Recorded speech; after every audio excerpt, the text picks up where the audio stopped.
नमस्कार सभी को। मैं सरोज नैनीवाल, सहायक आचार्य समाजशास्त्र, राजकीय महिला पीजी महाविद्यालय झुंझुनू। छात्राओं, आज के इस वीडियो में हम बात करेंगे कि ग्रामीण समाजशास्त्र एक विज्ञान है, यानी विद्वानों के द्वारा दिए गए उन तर्कों की हम बात करेंगे जो ये कहते हैं कि ग्रामीण समाजशास्त्र भी विज्ञान है। इसे विज्ञानों की श्रेणी के अंतर्गत हम लोग रख सकते हैं। तो सबसे पहला तर्क जो है वो विद्वान देते हैं कि ग्रामीण समाजशास्त्र वैज्ञानिक पद्धति का प्रयोग करता है। कोई भी ग्रामीण समाजशास्त्री जब अपना अध्ययन कार्य करता है तो वो वैज्ञानिक पद्धति के माध्यम से अपना अध्ययन कार्य करता है और इसीलिए हम वो जो निष्कर्ष निकालता है जिससे कि सिद्धांतों का निर्माण होता है तो वो सिद्धांत सार्वभौमिक प्रकृति के होते हैं, क्योंकि उसमें वैज्ञानिक पद्धति के विभिन्न चरणों का प्रयोग करते हुए शोध कार्य किया जाता है। तो जो विद्वान ये कहते हैं कि ग्रामीण समाजशास्त्र भी अन्य विज्ञानों की तरह, अन्य प्राकृतिक विज्ञानों की तरह ही विज्ञान है, वो इसकी वैज्ञानिकता के पक्ष में पहला तर्क यह देते हैं कि ग्रामीण समाजशास्त्र के अंतर्गत वैज्ञानिक प्रविधि का प्रयोग करते हुए शोध कार्य किया जाता है। अब विज्ञान किसे कहेंगे और वैज्ञानिक पद्धति क्या है, इसके विभिन्न चरण कौन कौन से थे, इनकी चर्चा हमने पिछली वीडियो में कर ली थी। लेकिन यहाँ इतना ज़रूर कहेंगे हम कि विज्ञान का मतलब होता है ज्ञान प्राप्त करने का क्रमबद्ध और व्यवस्थित तरीका, अध्ययन पद्धति, जिसे हमने नाम दिया वैज्ञानिक पद्धति। ठीक है। तो ग्रामीण समाजशास्त्र के अंतर्गत जो ग्रामीण समाजशास्त्री है वो ग्रामीण पर्यावरण में सामाजिक जीवन का अध्ययन करता है, और वो अध्ययन विभिन्न जो वैज्ञानिक पद्धति है, समाजशास्त्र के अंतर्गत भी अध्ययन कार्य करने के लिए बहुत सारी प्रविधियां हैं, बहुत सारी वैज्ञानिक पद्धतियां हैं। तो शोधकर्ता अपने विषय से संबंधित कुछ अध्ययन पद्धतियों का चयन कर अपना शोध कार्य प्रारंभ करता है। तो वो अध्ययन प्रविधियां कौन कौन सी हैं, जैसे कि सामाजिक सर्वेक्षण, व्यक्तिगत अध्ययन पद्धति, समाज मिति, अवलोकन पद्धति, साक्षात्कार, अनुसूची, ये विभिन्न तथ्य संकलन की पद्धतियां हैं। तो ग्रामीण समाजशास्त्र के अंतर्गत इन तथ्यों संकलन की जो प्रविधियां हैं, इनका प्रयोग करके वर्गीकरण, विश्लेषण और निष्कर्ष प्रस्तुत किया जाता है। ग्रामीण समाजशास्त्र के अंतर्गत उपकल्पनाओं का निर्माण भी किया जाता है और इन उपकल्पनाओं की सत्यता की जांच भी की जाती है ग्रामीण समाजशास्त्र के अंतर्गत। इसीलिए जो ग्रामीण समाजशास्त्री हैं वो कहते हैं कि चूंकि ग्रामीण समाजशास्त्र के अंतर्गत वैज्ञानिक पद्धति के माध्यम से एकदम क्रमबद्ध और व्यवस्थित तरीके से शोध कार्य या अध्ययन कार्य किया जाता है, इसलिए निश्चित रूप से ग्रामीण समाजशास्त्र विज्ञान है।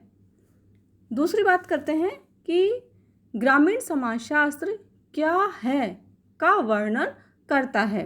यानी जो विद्वान कहते हैं, जो ग्रामीण समाजशास्त्री कहते हैं कि ग्रामीण समाजशास्त्र भी अन्य जो प्राकृतिक विज्ञान है उन्हीं की तरह, ठीक उन्हीं की तरह विज्ञान है। वो कहते हैं कि ग्रामीण समाजशास्त्र भी जो वास्तव में क्या है का वर्णन करता है।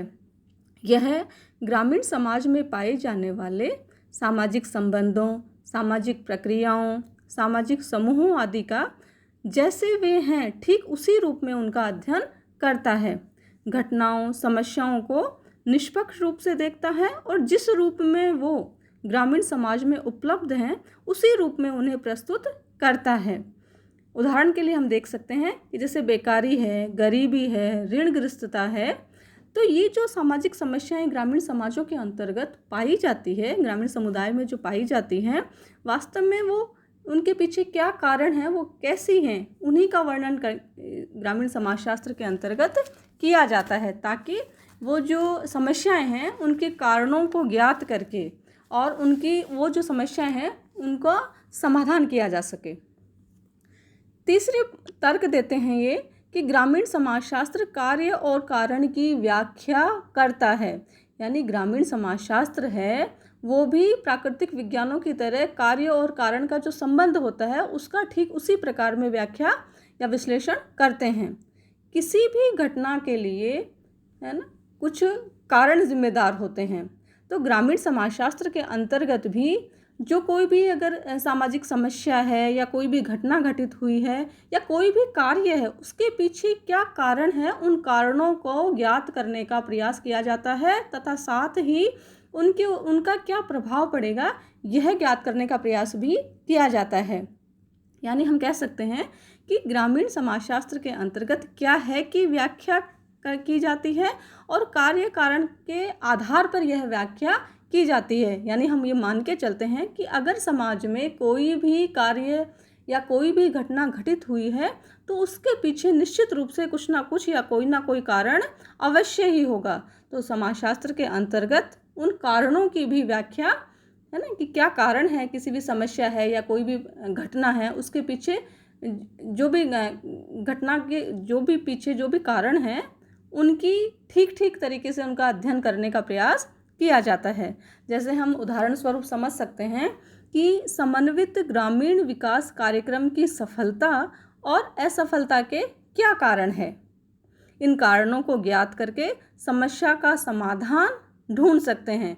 यानी जो भी कार्य है, कार्य क्या हुआ कि समन्वित ग्रामीण विकास कार्यक्रम गाँव के पुनर्निर्माण हेतु चलाया गया। अब ये कार्यक्रम अगर सफल हुआ तो इसके पीछे क्या कारण है, और अगर ये कार्यक्रम असफल हुआ, जो विभिन्न योजनाएं भी चलाई जाती हैं, अगर वह असफल होती हैं तो उसके पीछे क्या कारण है, उन कारणों को ज्ञात करने का प्रयास किया जाता है।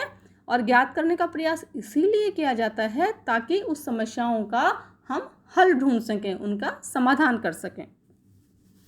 अगला तर्क देते हैं वो कि ग्रामीण समाजशास्त्र सिद्धांतों का निर्माण करता है और उनकी परीक्षा व पुनः परीक्षा करता है।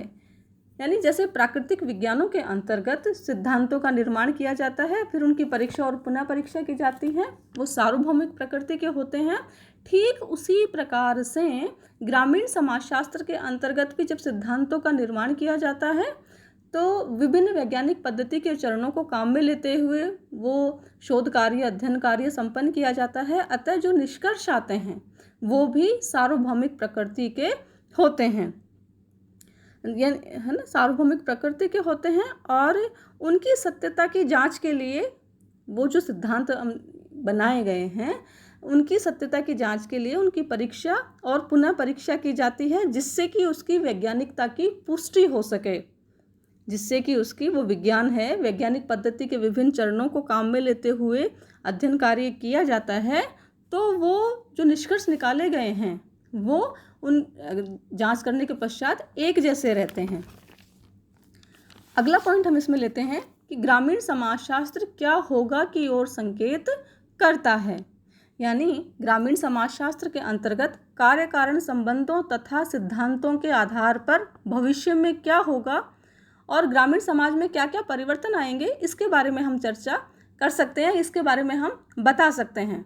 यानी ग्रामीण समाजशास्त्र के अंतर्गत जब अनुसंधान कार्य किया जाता है, वैज्ञानिक पद्धति के चरणों को काम में लेकर के वो अध्ययन कार्य किया जाता है, तो तब जो भविष्य में होने वाला है, यानी इसके अंतर्गत भी भविष्यवाणी करने की क्षमता होती है, जैसे कि प्राकृतिक विज्ञानों के अंतर्गत होती है। क्योंकि इसके अंतर्गत कार्य कारण संबंधों के आधार पर सिद्धांतों का निर्माण होता है, तो भविष्य में क्या होगा उसके बारे में पहले से ही बता दिया जाता है, पूर्व कथन कह दिया जाता है।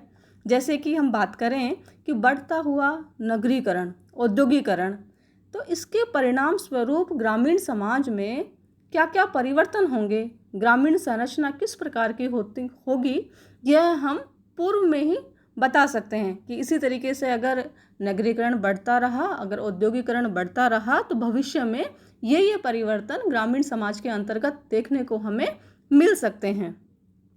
तो इन भविष्यवाणी और पूर्व कथन के आधार पर ग्रामीण पुनर्निर्माण और सुधार की योजनाएं भी बनाई जा सकती हैं। तो उपयुक्त तथ्यों के आधार पर ये कहा जा सकता है कि ग्रामीण समाजशास्त्र की प्रकृति वैज्ञानिक है। ग्रामीण समाजशास्त्र भी अन्य प्राकृतिक विज्ञानों की तरह ही विज्ञान है। धन्यवाद।